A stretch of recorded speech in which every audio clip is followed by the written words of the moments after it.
Buenas noches, bienvenidos de nuevo a su programa Acción Positiva. Hoy vamos a continuar con lo que iniciamos el domingo anterior, con la presencia del señor embajador Eliaú López y con el señor embajador Alon Bar de Israel. Y vamos a continuar hablando sobre el Estado de Israel, las relaciones de Israel con Guatemala, todo aquello que empezamos el domingo anterior y que siendo un tema no solamente agradable, sino que sumamente extenso, pues estamos hoy de nuevo visitándolos en sus hogares para continuar esta plática que habíamos iniciado. Como ustedes se recordarán cuando vemos los segmentos del programa anterior, pues hablamos de los diferentes niveles de cooperación que se están dando y cómo verdaderamente pues el pueblo de Israel siempre ha tenido una mano abierta de cooperación, porque me pareció muy interesante, señor embajador, cuando usted menciona cooperación y no ayuda, ¿verdad? Eso. Porque lo que buscamos es esa mano de amistad y no esa mano de jalarlo así, sino que de veras de apoyarnos los unos a los otros. Así que pues los guatemaltecos estamos siempre muy agradecidos, pero muy compenetrados verdaderamente de la importancia de esta relación y esperando pues siempre a través de nuestro aprecio y nuestro cariño devolver esa tremenda colaboración, señor embajador. Hablábamos, con su por permiso, favor, doctor, sí. Yo quiero, antes que me voy a olvidar, contarles y a los televidentes una anécdota. Cómo vino la cooperación que estoy hablando es de ambos lados. Entonces nosotros recibimos el aguacate desde Guatemala con una anécdota muy especial. Por favor, y por favor, eso fue la cosa. En los años 60 vino un embajador guatemalteco que se llamaba García Granados a Israel y se compró una casa en Jerusalén con un jardín y trajo de Guatemala una planta de un árbol de aguacate. En los años anteriores, cuando creció el árbol y ya habían frutas, el aguacate no era conocido en Israel, nada sabía de qué se trata. Vinieron a la recepción del Día Nacional de Guatemala muchos funcionarios de la Cancillería, pero entre ellos muchos expertos que habían intercambiado unos viajes a Guatemala y preguntaron al embajador, ¿qué es esto? Entonces le dijo, es un aguacate. ¿Y de dónde viene? Viene de Guatemala. Y desde entonces tenemos el aguacate en Israel y es uno de los productos principales de la exportación de Israel. Entonces, eso lo que llamo una cooperación. No es de un solo lado, sino es un abrazo de ambos lados. Bueno, pues excelente, ¿verdad, señor embajador? Porque pues algo estamos llevando de aquí para allá y de un lado al otro, sí. Lo cual me parece excelente.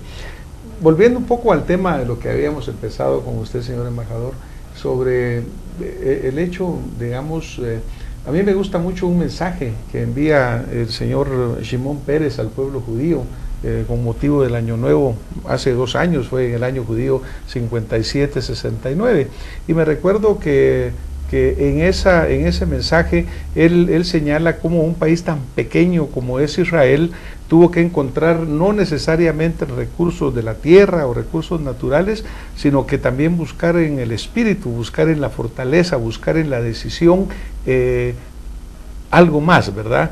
La oferta de innovación utilizando la tecnología y de cómo, y me recuerda muy interesantemente, señor embajador Alon Bar, en el sentido de que él habla de esa decisión del pueblo judío de buscar la amistad y la fraternidad con sus vecinos, con los pueblos que le rodean y que sea en un ambiente de mutuo beneficio, lo cual no necesariamente siempre se logra realizar y por eso vamos a entrar a este tema.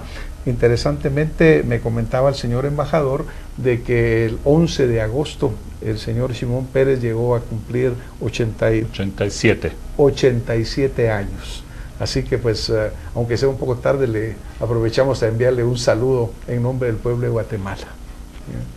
Señor embajador, sí, cuando hablamos del tema que hablábamos con usted, de esta importancia estratégica, ¿no?, de esta situación tan especial del pueblo judío en relación a los vecinos, en relación a las guerras, pudiéramos ampliar un poco el tema.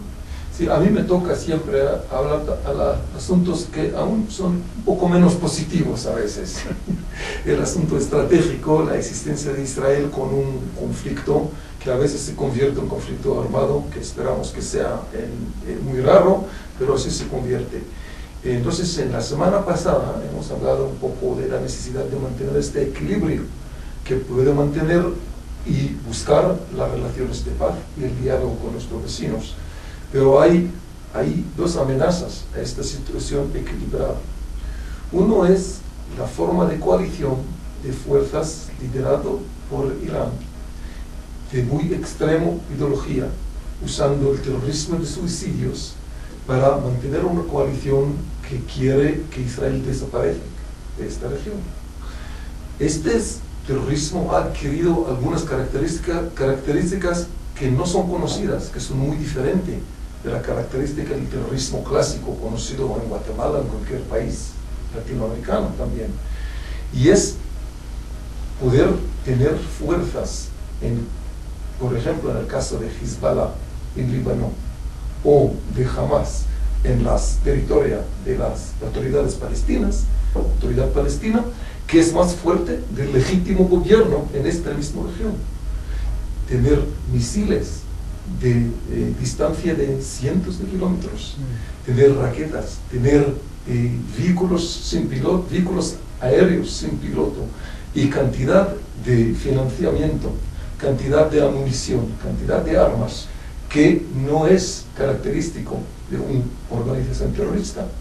Y en esta manera puedo influenciar la política de donde están. Y la lucha entre esta coalición liderada por Irán y países extremos con ideología extrema, y los países más moderados, árabes de nuestra región, como es Egipcio, Jordania, aunque el gobierno de Líbano, es uno de los más importantes para mantener continuar en el futuro este equilibrio en una región tan explosiva que es donde estamos nosotros. Y entonces esa es una amenaza muy importante, que es reciente, que es importante, y que nosotros sí esperamos que entiendan los países, aunque sean lejanos, que no se puede quedarse indiferente, porque en las manos de tratar de hacer algunos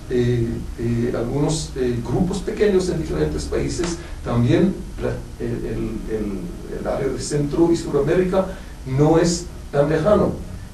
Los iraníes sí están tratando en países como es Venezuela y otros países crear una manera de llevar financiamiento y a veces armas en rutas muy no convencionales, claro, a estas organizaciones terroristas. Y así que nos tocan a todos nosotros tener una determinación muy fuerte para poder confrontarnos con este esfuerzo de formar coalición tan extrema. Bueno, sí, porque obviamente lo que comentábamos también en el programa anterior, que nuestro mundo es globalizado, ¿no? Y actualmente lo que sucede en cualquier lugar lo sabemos inmediatamente en otro. Por ejemplo, la situación en la Franja de Gaza, señor embajador.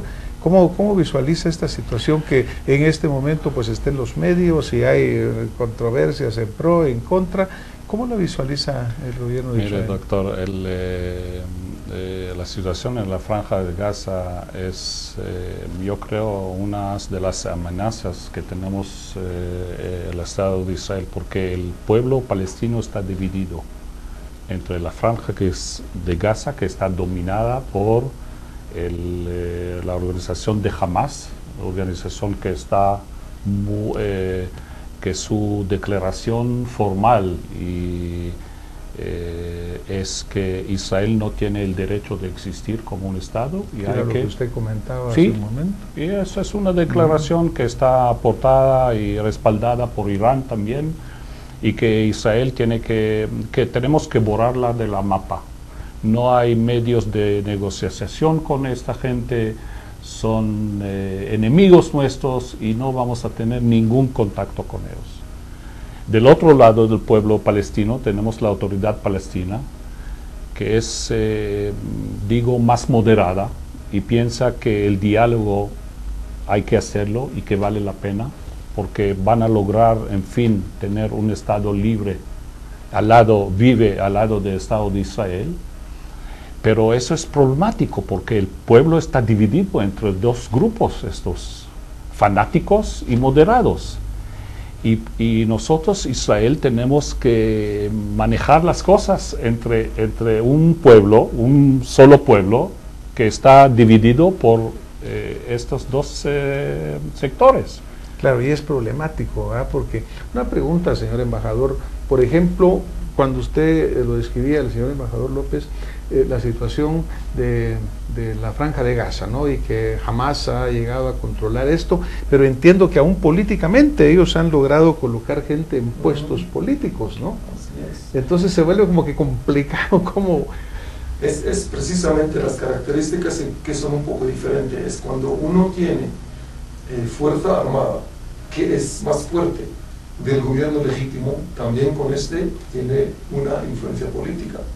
Y con una influencia política es muy difícil saber qué piensan la gente, las personas cotidianas, las personas que quieren cultivar su tierra, que quieren vivir su vida. No podemos saber qué opinan, porque están bajo de un control muy fuerte de esta organización de Hamas. Pero volviendo a nuestro presidente, que es bien conocido, Shimon Peres, él dijo hace un año o 2 años, me parece, un dicho muy importante, que la situación de que el país más peligroso en nuestra región, que es Irán, puede adquirir la arma más peligrosa en la historia, que es las armas nucleares, es el pasaría, ¿sí dicen? Pasaría nuestro, pero tiene que ser pasaría de todo el mundo. Claro. Porque esta combinación, y no es una combinación imaginaria, se trata de un esfuerzo concreto de Irán a caminar con un programa que es un programa nuclear militar. Y con este esfuerzo, combinada con sus intenciones de cambiar la naturaleza de esta región, de cambiar las coaliciones en el Medio Oriente, me parece que la amenaza, este equilibrio que hemos hablado, se crece bastante. Y es otra vez un lugar en el cual la comunidad internacional tiene que mostrar su determinación. Porque ese no es un problema solo de Israel, ni solo de Estados Unidos. Es un problema de una región exclusiva que puede cambiar su carácter relativamente estable a un lugar que prácticamente explote al mundo entero, ¿no? Obviamente es una decisión sumamente, diría yo, sensitiva, ¿no? Porque verdaderamente cómo entrarle al área política de los países y cómo entrarle pues a dirigentes como el presidente de Irán, que como que suena muy difícil de controlar. Pero vamos a ir a nuestro siguiente segmento y regresamos en un momento con más Acción Positiva.